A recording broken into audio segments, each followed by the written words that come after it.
Right now, you're not alone. Your house is crawling with millions of invisible creatures, and most of them are living on you. Let's start with your bed.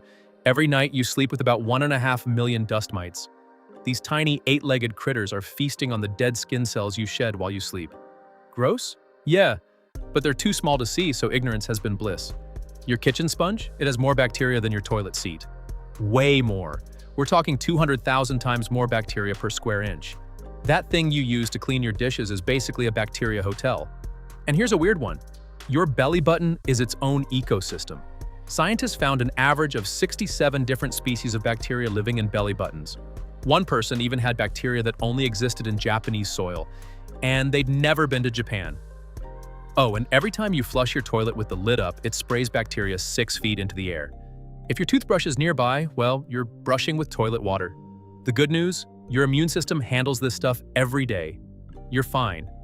Just maybe close that toilet lid and replace your sponge more often. Which fact grossed you out the most? Drop it in the comments. Hit subscribe for more science. That'll change how you see everything around you. This is KnowVibe TV. Keep wondering, keep exploring.